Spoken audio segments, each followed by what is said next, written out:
Bizani birinchi intervyuimiz. O'shanga sal xatolar bo'lsa, rozi bo'lasizlar.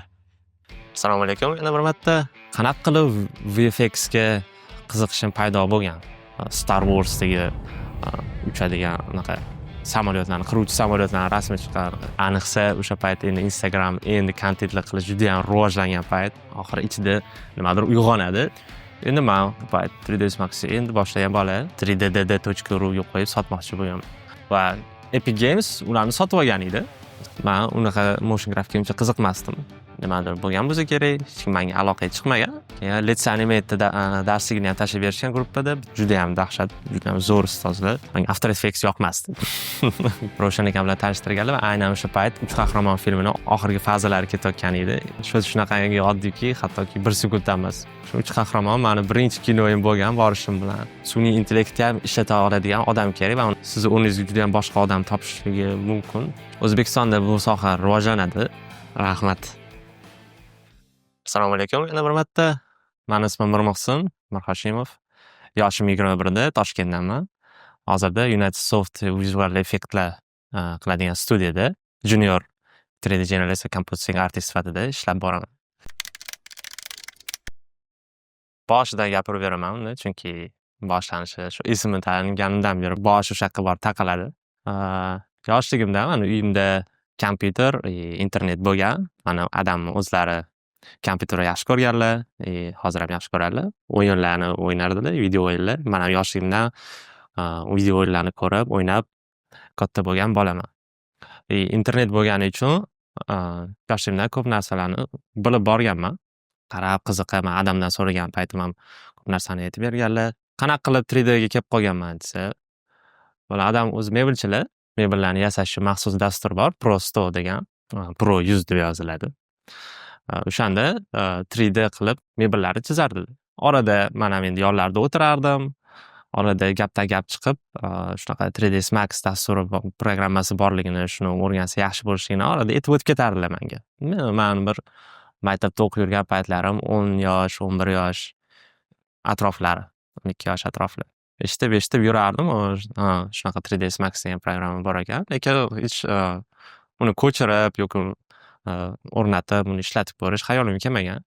Orada bir Google'dan rasmlarni ko'rib turardim. Ko'rganimda ham Star Wars'dagi uchadigan unaqa samolyotlarni, qiruvchi samolyotlarni rasmi chiqqan, yasalgan modeli chiqqanda, qo'rqib ketardim. Qo'rqinchli bo'ladi, chunki juda ham qiyin narsa deb tuyulardi. Endi aynan nima qiyin tuyuldi desa, ko'pchilik aytardi, shu qiyin uni o'rganish, ancha vaqt ketadi deb. Shunaqa boshlangan. Mana yaqin akam, xolamning o'g'illari bor. Ular bilan ham shunaqa uyimizga kelganda, mehmon bo'lib kelganlar, shunaqa mavzularda ko'p gaplashardik. O'sha programmalar borligi to'g'risida. Bir kuni 15 yosh paytimda edi bu. O'sha akamlar telefon qilganlar menga. Mirmuhsin, agar xohlasang men bilan ishla va yaqinda biz ustoz chaqirmoqchimiz, senga 3ds Max o'rgatadi. Sen bilan ham bitta bola bor, ishxonada birga o'rganasiz deyishgan. Va menga yoqqan bu narsa.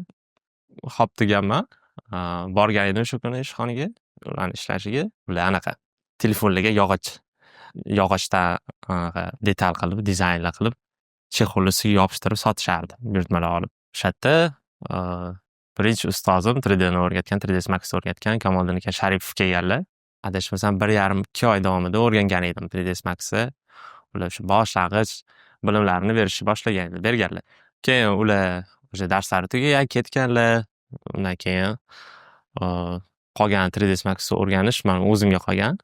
Har xil darslardan Miraz Ahmedov darslarini ko'rgan edim, adashmasam boshida interyer dizayni bo'yicha.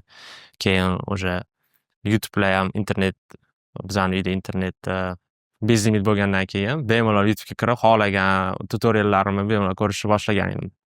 U paytda yaxshi tillarni tushunmasam ham ingliz tilini umuman bilmasdim tashlayman. Shunaqa qilib bu qachon bo'lgan edi bu voqea? 2018-yil oxiri, kuzlarning oxirida o'sha ishxonaga borgan bo'lsam, o'sha yerda o'rganishni boshlagan bo'lsam, 2019dan 2022-yilgacha o'zim mustaqil internetdan, YouTube'lardan programmani o'rganish davomida bo'lgan qanaqadir muammolar chiqsa, unga yechim topish uchun harakat qilib, yozib yoki videolarni topib qidirib ko'rib shuni o'rganganman. Qanaqa qilib VFX ga qiziqishim paydo bo'lgan?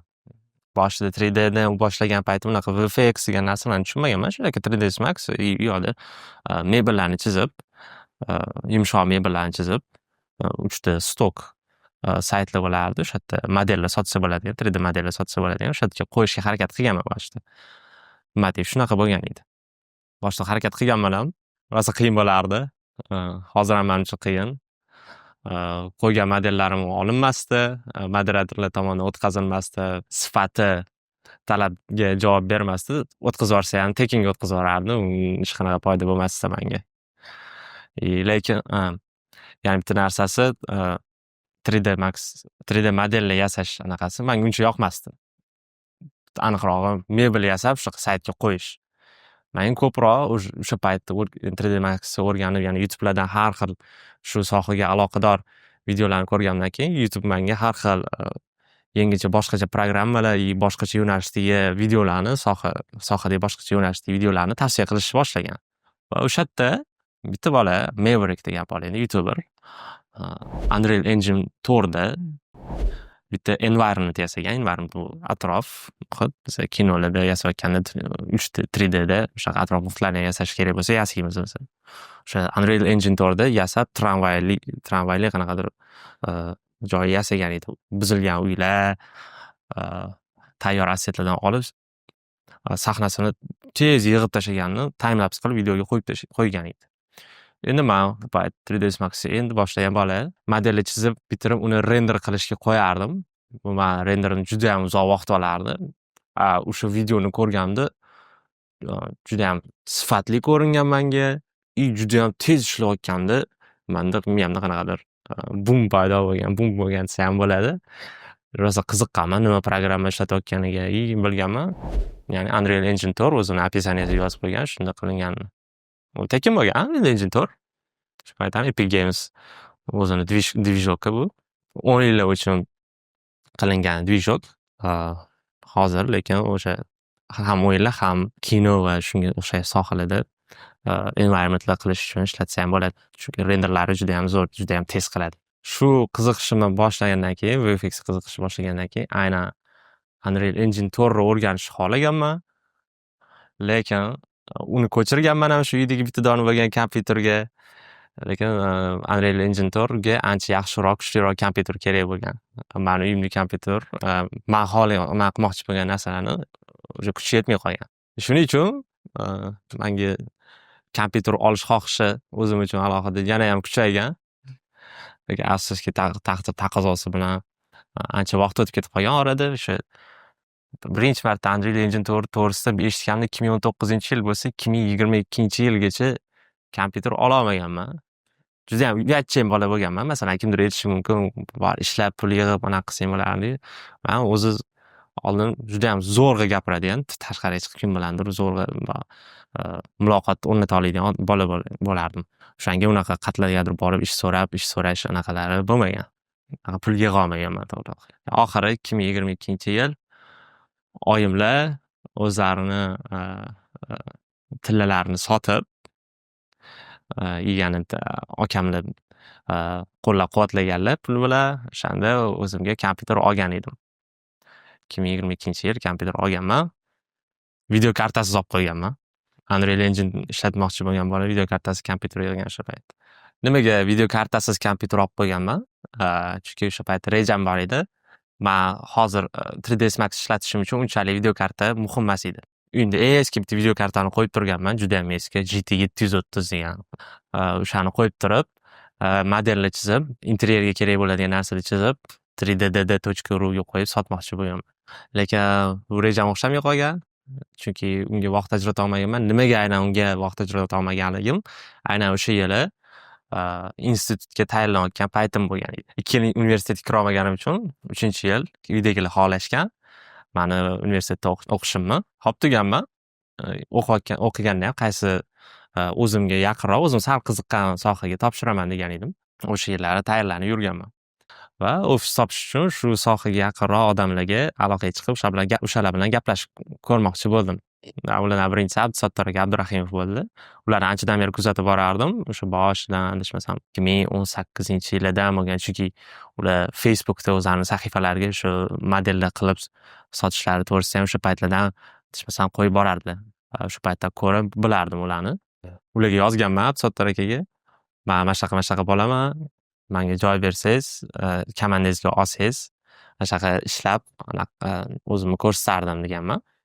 Men Unreal Engine'larni ham o'rganib, shu anaqa qilmoqchiman, mana shunaqa yangi proyektni qilmoqchiman desam, ular xo'p deganlar, lekin ular ko'proq kurslarni qilib, ularni birovlarga o'rgatish uchun kursga chiqarishni xohlaganlar. Va men aytgan edim, "Mayli, xohlasangiz Unreal Engine'ni o'rganib, kurslar qilamiz. Men o'zim o'rganib, keyin sizga kurslar qilib beraman" deganman. Ular xo'p deganlar, keyin aloqaga chiqishligini aytganlar.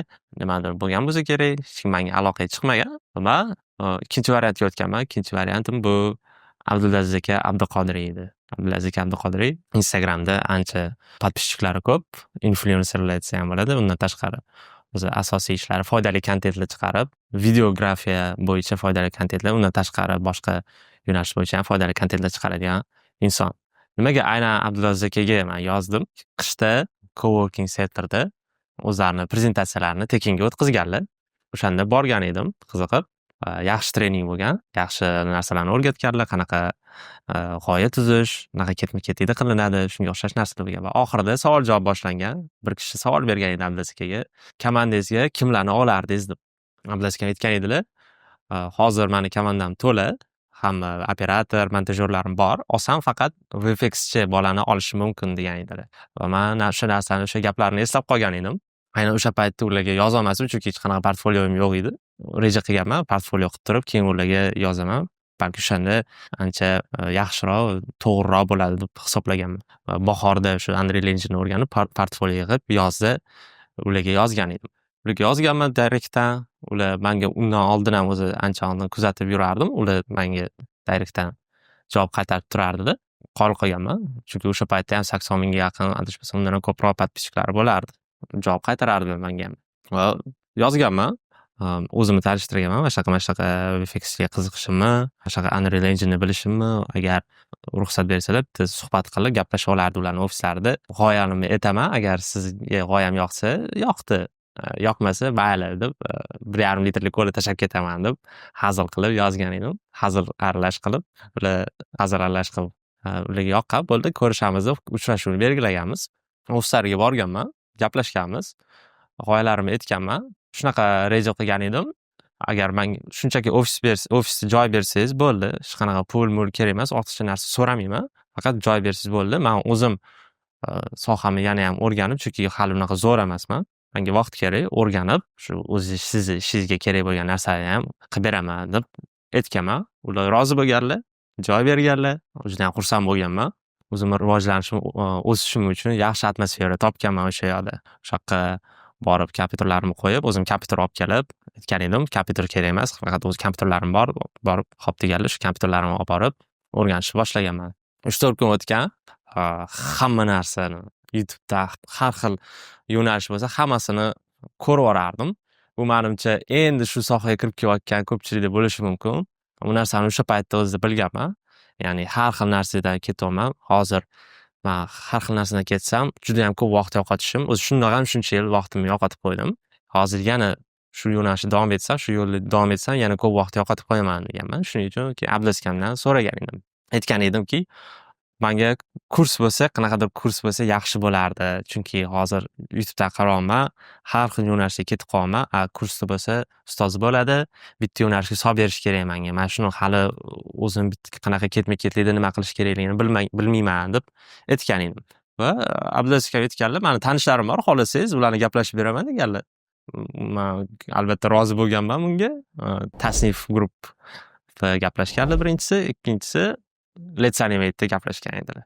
Tasnif guruhda menga gruppaga qo'shgan Telegramda va ko'rganman. Ular ko'proq motion grafikaga aloqador narsalar bo'lgani uchun men unaqa motion grafikaga uncha qiziqmasdim. Yaxshi soha, lekin juda ham zo'r soha. Chunki lekin meni qiziqishlarim ko'proq vizual effektlarga, kinodagi vizual effektlarga ko'proq bo'lardi. Keyin Let's Animate'da darsligini ham tashlab berishgan gruppada, bitta darslikni va manga yoqqan. U darslik Bekzod aka Fayozov Jansoq studiyasida supervizor bo'lib ishlaydilar. Mani ustozim. O'shalar bitta darslarini ko'rganman. Manga yoqqan. Abdulaziz akamga aytganman. Manga litseniyat yoqdi. Shu yerda o'qib chiqsam yaxshi bo'lardi deb aytganman.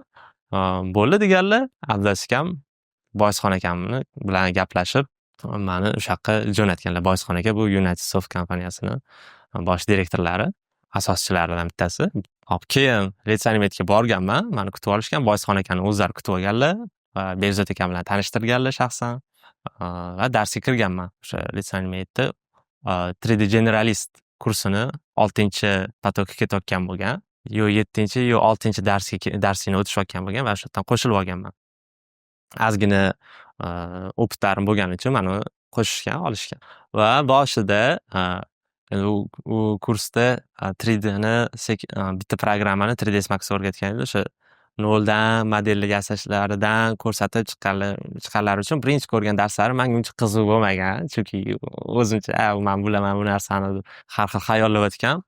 Shunaqa xayollanayotgan endi balki boshqa o'sha ancha yaxshiroq guruh, ko'proq narsani o'rgangan guruhga o'tib ketishim kerak deb fikrlayotgan. Lekin o'sha payt o'zimga aytganman, yo'q, hozir shundan ketaverishim kerak, shu noldan o'rgatib ketaversa, balki orada men bilmagan narsalarimni ham o'rgatib ketarlar degan fikr bo'lganman-da. O'shaning uchun hech nima demasdan sabr qilib turib, o'shani davom ettirganman shu guruhda. Va haq bo'lib chiqqanman.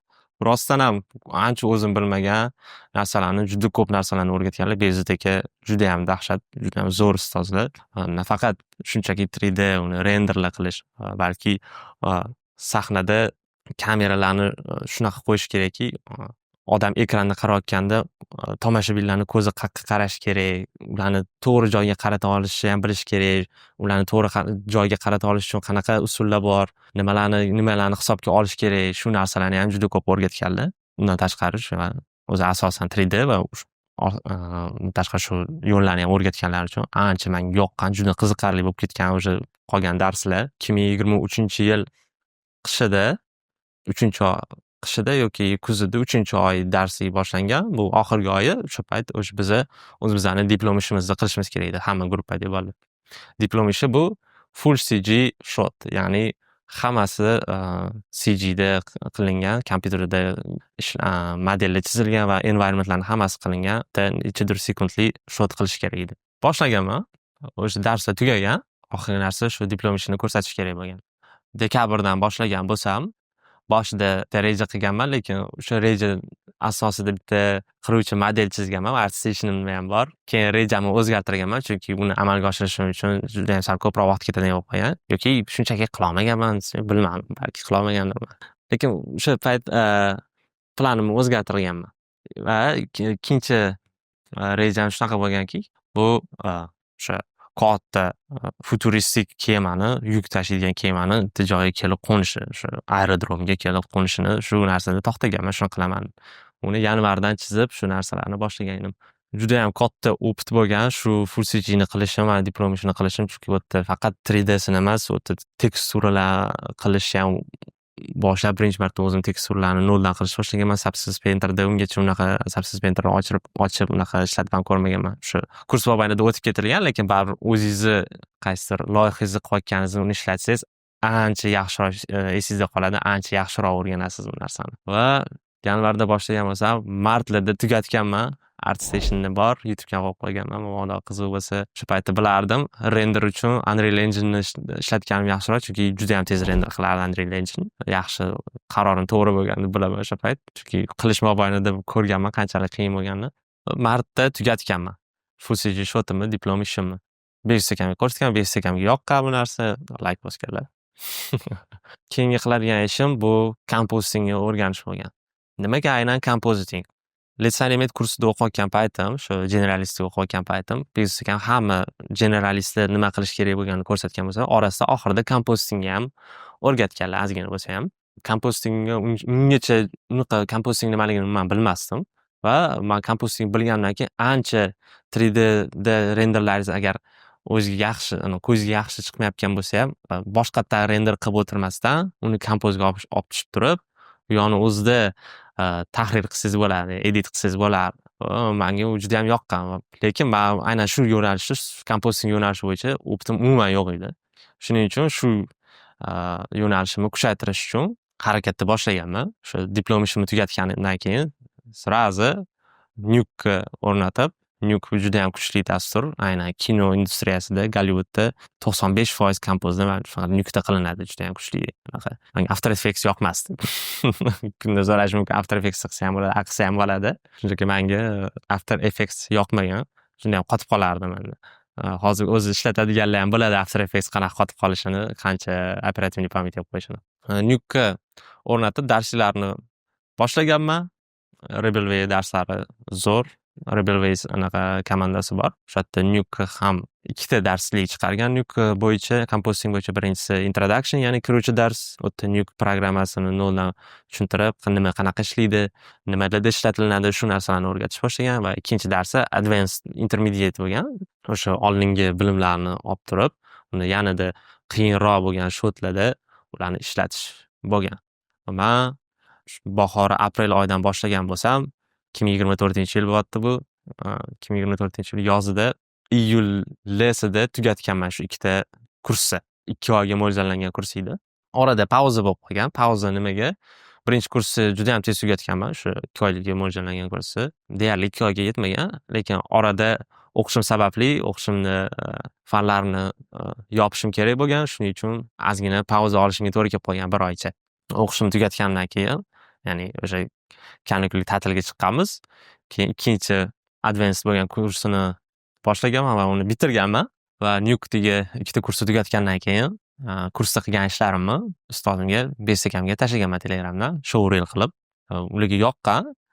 Keyin ulardan so'ragan edim, agar shunga o'xshash shotlar bo'lsa, menga bersangiz, men o'zimni bilimlarimni yana ham mustahkamlardim deb so'ragan edim.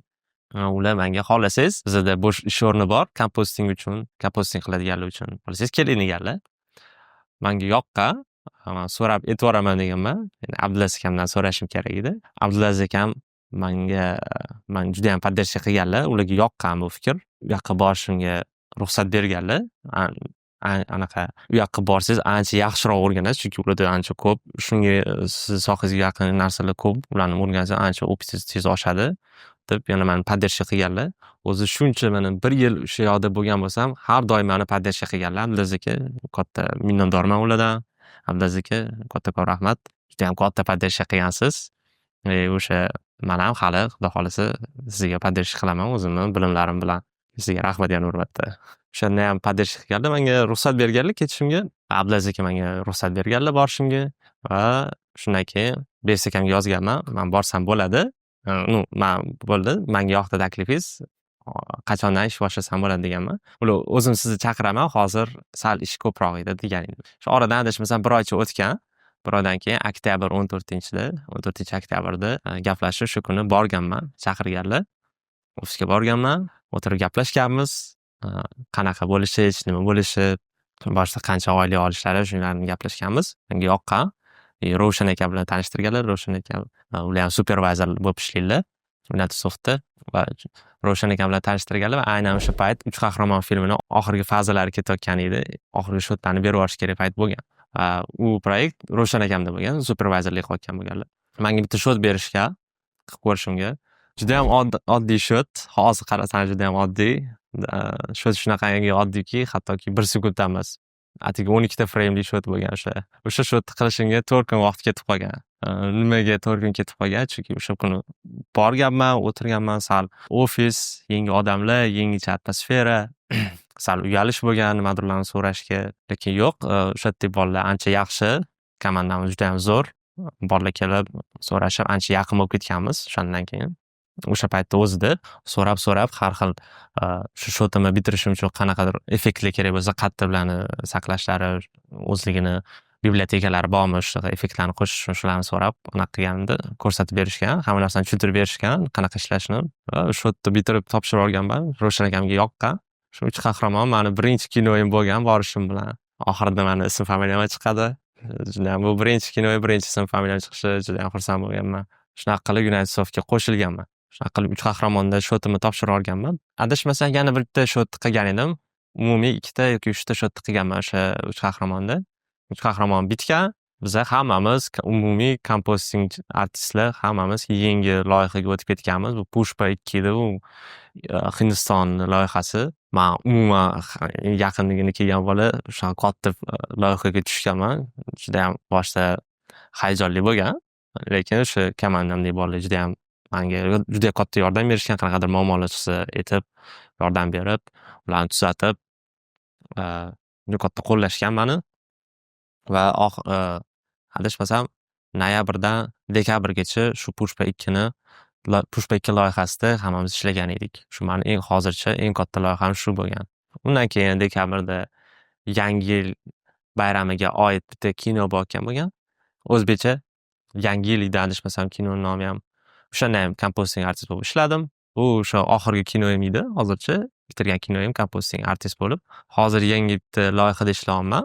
BWG guruhini yangi hujjatli filmi. U yoqda endi komposting artist emas, o'zim 3D generalist sifatida hozircha ishlab ketyapman.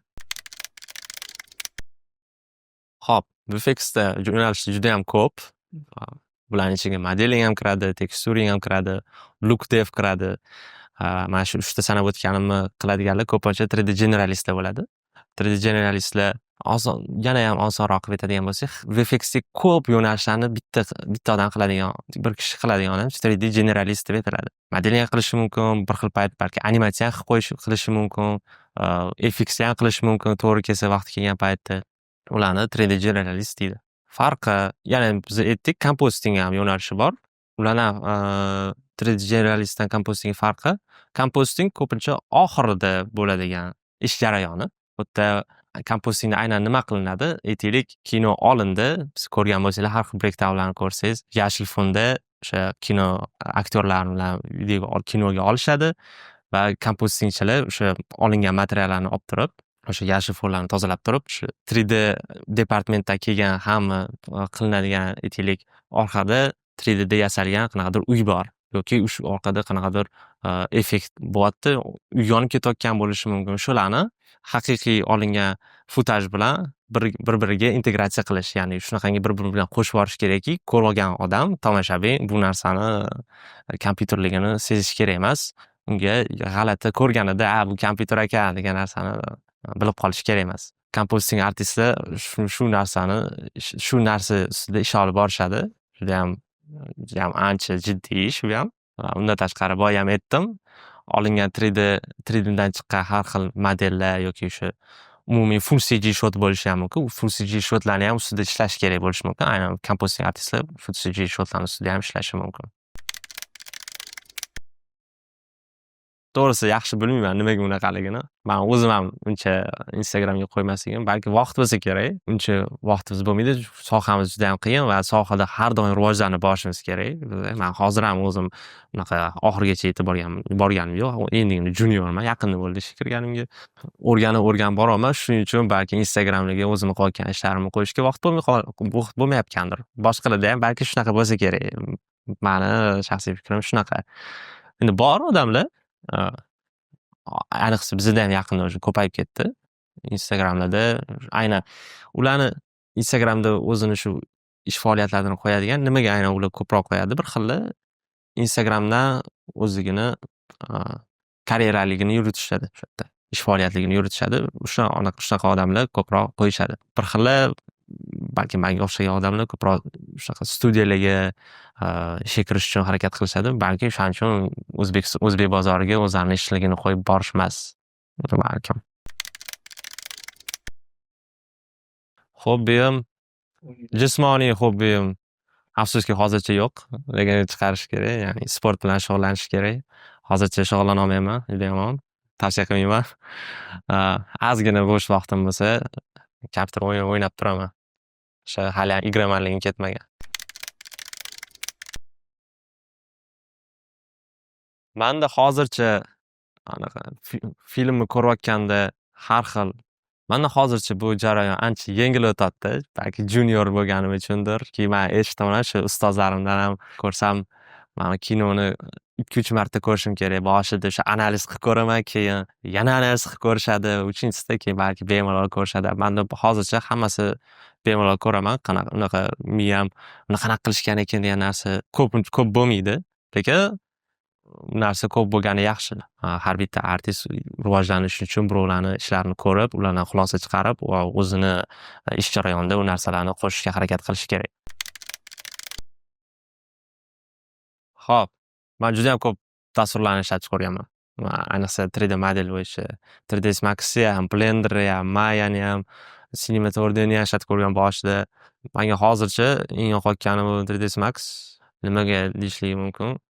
Mani ishlarim uchun 3ds Max'ni bitta zo'r kuchli tomoni bor. Buni ko'p artistlar ham tan oladi. Hattoki 3ds Max'ni yomon ko'radiganlar ham tan oladi. Bu sahnada ko'p poligonlar bor sahnani bemalol ko'tarib beradi 3ds Max. Lekin bitta narsani bilaman. Hech kimga aynan bitta programma bitta narsaga qodir deb aytmayman. Masalan, 3ds Max'da qilingan narsani Blender'da ham qilsangiz bo'ladi, Maya'da ham qilsangiz bo'ladi. Cinema 4D'da ham qilsangiz bo'ladi. Faqat bitta narsani maslahat berardim. Industriya standartlari bor. Ya'ni studiyalar ishlatadigan maxsus o'sha programma bor. O'shalarni ham o'rganib qo'ygan yaxshi agar shu industriya bo'yicha studiyalarga kirmoqchi bo'lsangiz. Chunki aytaylik siz Blender'da zo'rsiz, ayniqsa O'zbekistonda juda ham mashhur Blender. Blender'da zo'rsiz, qilgan ishlaringiz ham zo'r. Sizni ishga olishadi, katta ehtimol bilan, balki olishadi, ya'ni bilmadim. Ularni pipeline bu ish jarayoni hamma ketma-ketligi tuzib chiqilgan, aynan nima programma, nima ishlatiladi, qayerda nima qilish kerak, o'shani pipeline'da aynan bitta programmani ishlatayotgan bo'lishi mumkin. Siz qiladigan ish ularni programmasiga tushmay qolsa, aynan sizni deb butun bir pipeline'ni o'zgartirib chiqisha olmaydi. Shuning uchun konkurensiya juda ham katta.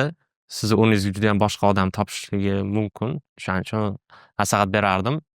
Industriya standartiga programmalarni ham o'rganib qo'yaverishni. Compositing yo'nalishi bo'yicha Nuke, shu boya aytdim, After Effects juda ham yomon men uchun.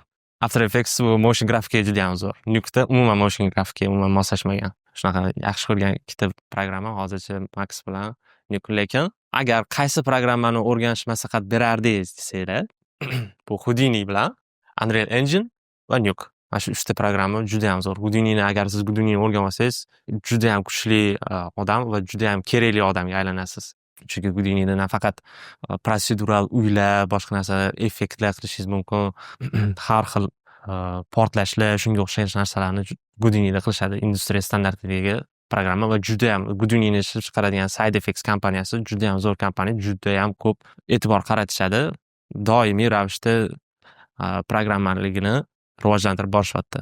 Autodesk'ga qaraganda. Autodesk bu 3ds Max chiqaradigan kompaniya. Ko'pchilik biladi, Autodesk просто tashlab yuborgan 3ds Max'ni rivojlantirish shu anaqamiz bor. Hozir qilib turamiz. Bizga yaxshi ta'sir qiladi deb o'ylayman hozir. Bu meni shaxsiy fikrim. Hozir hammada sun'iy intellekt bo'yicha hammada har xil o'zini shaxsiy fikri. Bizda men o'z shaxsiy fikrim yaxshi ta'sir qiladi. Sun'iy intellektni ham ishlata oladigan odam kerak va uni to'g'ri ishlatadigan odam kerak. To'g'ri ishlatadigan odam ham o'zimiz bo'lsak, bizga yordam beradi. Chunki biz ancha oldindan o'zi sun'iy intellektlar bilan ishlatganmiz. Programmalarning ichida maxsus sun'iy intellektlar bo'lgan, ishlarni ancha yengillashtiradigan. Hozirgi kelib chiqayotgan sun'iy intellektlar ham ancha bizga yordam beradi. Ish o'rnini olib qo'yadimi? Hozir aytganimdek, baribir o'sha sun'iy intellekt ishlatadigan odam ham agar o'zingiz bo'lasiz, katta ehtimol bilan sun'iy intellektlar ham baribir ular ham instrument, ularni to'g'ri ishlatishni bilmasangiz, to'g'ri ishlata olmaganingizdan keyin hech qanaqa natija bera olmaysiz. Keyingi 5 yildagi maqsadlarim O'zbekistondagi VFX industriyasini yana ham rivojlanishiga katta hissamni qo'shish. Shu o'zim ishlayotgan Unitedsoft kompaniyasiga ham undan ham ko'proq foydamni keltirish, yangi bilimlarni o'rganib, o'sha bilimlarni yangi loyihalarda o'sha bilimlarimni ham ishlatib, katta natijalarga erishish. Qisqa qilib, shunaqa ayta olaman hozircha. O'zbekistonda bu soha rivojlanadi. Manimcha bu soha chunki odamga o'zi shunaqa vizual effektlar o'zi ko'pchilik yoqadi. Shuning uchun ham Gollywood kinolarini ko'ramiz. Agar biz ham shu narsalarni o'zbek filmlarida ham ishlatsak, har xil o'zbek film bo'lmasa ham Instagramda o'zimizni videolarimizni ishlatsak, odamlarga juda ham yoqadi deb o'ylayman. O'zbekistonda ko'pchilik yaxshi kutib oladi deb o'ylayman. Men nom bor deb o'ylayman bu narsa, bu yo'nalish bo'yicha, soha bo'yicha. Ikkilangan odamlar uchun YouTube'larda ancha ko'p videolar bor. Aynan hamma sohani qisqa qilib tushuntirib berishgan. shunaqa videolarni ko'rishinglar mumkin yoki Googledan o'zinglar qidirib, nima soha nimani o'rganadi va aynan o'sha yo'nalishiga doir videolarni ko'rib, bilib olganlardan keyin o'zinglarga bitta yo'nalish baribir qaysidir yo'nalish yoqadi baribir. O'sha yo'nalishdan ketishinglarni maslahat berardim. Mani o'zimda qanaqa bo'lgan, men o'zim juda ham ko'p yo'nalishni sinab ko'rganman. Vaqtim ham ketib qolgan. Boya aytib berganimdek, har xil yo'nalishlar chiqqan, o'sha ko'p ketib qolish bo'lgan. Lekin bitta maslahatim shu bitta yo'nalishni tanlab olsanglar, aytaylik animatsiyani tanladingiz. Animatsiyada zo'r bo'lsangiz, keyinchalik xohlasangiz boshqa yo'nalishga ham o'tishingiz mumkin. Modeling qilishingiz mumkin yoki teksturing qilishingiz ham mumkin. Chunki hozir o'zi animatorlar o'zi biladi, unaqa qilishi ham zo'r qilmasligi mumkin. Ular faqat animatsiyasini o'zini zo'r bo'lishi mumkin. Maslahatim bitta yo'nalishini yaxshi o'rganib ketinglar. Shu topib olish, qanaqa topish kerak bo'lsa, shu YouTube'lardan qarab, o'ziga o'rganib bilishganligi ma'qul. Shu mani maslahatim. Mani fikrim, ustoz topgan yaxshi va ustoz topganda ham aynan kuchli, yaxshi ustoz topish kerak. Mani omadim kelgan, juda ham zo'r ustozni topganman. Beris aka Fayozov, Laziz aka G'aniyev, Softdagi eng zo'r ustozlarim.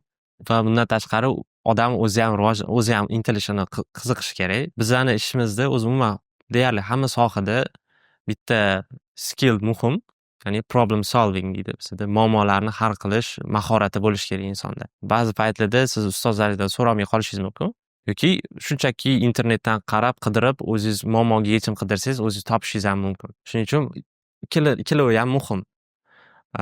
Faqat bitta YouTube'lardan qarab o'rganib ketaman desangiz, juda ham ko'p vaqtingiz ketib qoladi, juda ham ko'p. Mani o'zimda shunaqa bo'lgan. Ustozni topsangiz, maslahatim ustoz toping, yaxshi ustoz toping. Sizga ancha yo'llaringizni qisqartirib beradi, ya'ni to'g'ri yo'lni ko'rsatib beradi, sizni vaqtingizni juda ham tejab beradi ustoz topish. Yo'q, menimcha yaxshi savollar bo'ldi. Sizlarga rahmat. Qiziqarli savollar. Men o'zim savollarga yaxshi javob berdim deb umid qilaman. Endi tomoshabinlar buni belgilab berishadi. Biz tomoshabinlardan bilib olamiz, ularning reaksiyasidan. Tomoshabinlardan so'rab qolardim. O'sha xato kamchiliklar bo'lgan bo'lsa, uzr so'rayman. Undan tashqari nima demoqchi bo'lsam, shu hozirgi holatim kelguncha kim menga juda ham katta poddershka bergan bo'lsa, qo'llab-quvvatlagan bo'lsa, hammanglarga juda ham rahmat. Ota-onam, qarindosh akalarim, Abdulaziz aka juda ham katta yordam berishgan, ustozlarim, Beris aka, sizlar juda katta yordam bergansizlar. Juda ham minnatdorman sizlardan. Va kelajakda men o'zim ham sizlarni qaysidir ishlarda sizlarga juda ham katta yordam beraman deb o'ylayman. Xudo xolisa shunaqa yordam ham beraman. Rahmat.